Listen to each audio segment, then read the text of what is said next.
Halo, Assalamualaikum warahmatullahi wabarakatuh.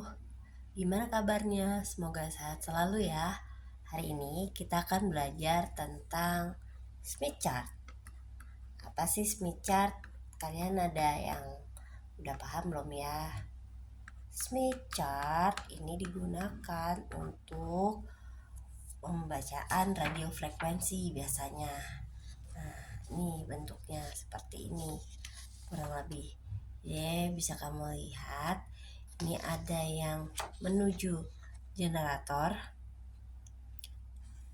ada yang menjauhi generator. Nah, kita lihat dulu ya. Jadi untuk yang bagian atas ke bawah ini ya, ini ada garis tengah. Nah, jadi kita bagi dua bagian. Bagian atas ini sifatnya positif ya, karena dia adalah induktif ya, sifatnya positif.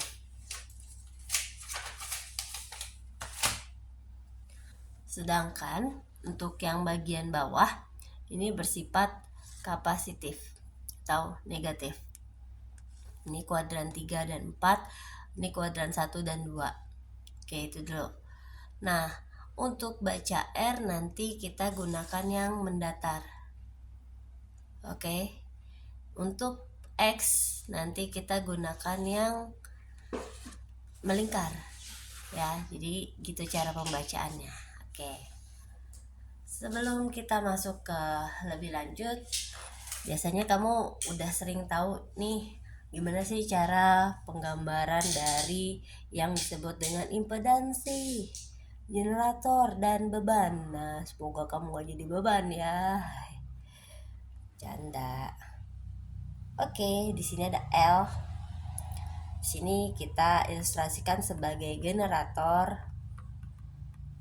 Ini disebut dengan load ya, misalnya atau ZL. Sini ZO atau Z input. Nah, kemudian ini yang melalui menghubungkan atau sebagai jembatan antara sumber dengan beban atau generator dan load. Sini itu disebut dengan TX line atau sistem saluran transmisi. Nah, gimana caranya kalau dalam kehidupan sehari-hari ya? Misalnya kalau kita gambarkan biasa seperti ini ya rangkaiannya umumnya. Kalau dalam sehari-hari biasanya itu misal kamu punya transmitter.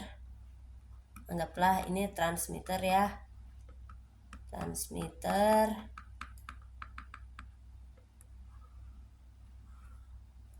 Ini kamu menghubungin dengan antena. Oke. Nah, sini ada antena. Ini disebut dengan, biasa kita pakai koaksial ya, misalnya. Nah, koaksial inilah berperan sebagai saluran transmisi. Gitu. Oke. Udah mulai ingat kan ya? Oke, lanjut. Kita tadi bicara tentang impedansi. Gimana sih cara untuk menentukan impedansi pada diagram Smith chart ini? Langkah pertama. Nah, ini adalah basic dasar. Basic untuk menentukan plot impedansi pada chart, pada Smith chart ya. Apa aja tuh? Yang pertama, normalisasi Z atau ZL, normalisasi ya. Berarti ZL-nya dibagi dengan ZO. Ingat kan? ZL per ZO. Terus yang kedua kita petakan R normalisasi pada chart. Yang ketiga kita temukan X normalisasi juga pada chart. Nah, yang keempat yaitu temukan titik poin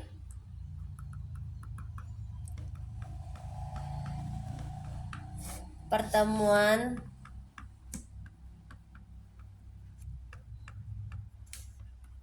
R dan X normalisasi. Oke, ini caranya ya.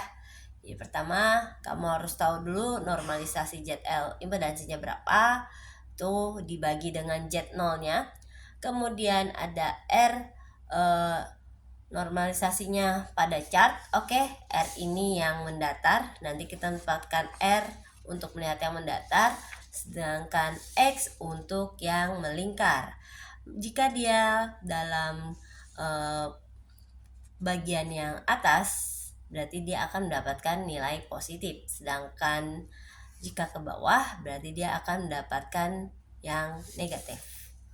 Oke, ini dasar untuk plotting impedansi pada Smith chart. Oke, selanjutnya kita tahu rumus impedansi itu apa sih? Z sama dengan R plus JX, di mana R ini adalah bilangan real dan yang terdapat J adalah imajiner. Oke, nih, ini yang perlu kamu tahu. Oke, jadi nanti untuk R ini adalah bilangan real dan untuk yang melingkar ini adalah yang menyatakan imajiner. Oke, langkah selanjutnya kita kasih contoh. Misalnya ZL-nya untuk mudah kita kasih angka yang bagus ya, 100 plus J 100. Z0-nya berarti 100 juga ya, biar gampang. Oke, step pertama tadi apa? Normalisasi ZL ya.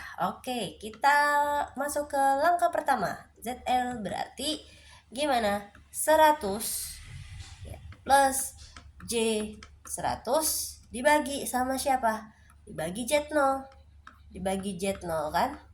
Jadi untuk dapat ZL normalisasinya adalah 1 plus J1. Oke, sampai sini paham? 1 di sini adalah untuk R dan J di sini adalah untuk X. Oke, ini kamu agar tahu biar nanti kita gampang untuk memasukkannya ke dalam chart diagram Smith chart. Oke, nah udah ya, sepakat, kita udah dapat nih normalisasi dari impedansinya yaitu 1 plus J1. Oke, langkah kedua tadi apa? Ingat nggak?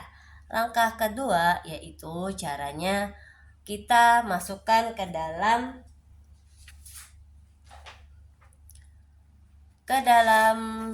Smith chart ini. Nah, caranya gimana? Caranya adalah baca yang R. Satunya mana? Kamu temukan angka 1. Oke, 1 di sini. Nah, kita buat dia melingkar. Nah, melingkar. Nanti ini untuk mendapatkan R. Nah, untuk X tadi kan 1 juga ya. X lihat di sini, 1 mana 1? Ini 0,1, 0,2, 0,3, 0,4. Di mana 1? Oke, kita dapatkan 1. 1 di sini, nanti kita tarik garisnya ke sini. Dan langkah selanjutnya adalah titik perpotongannya. Oke, kita gambar. Hop. Jangan lupa kita bedakan dulu warnanya. Nah, dah.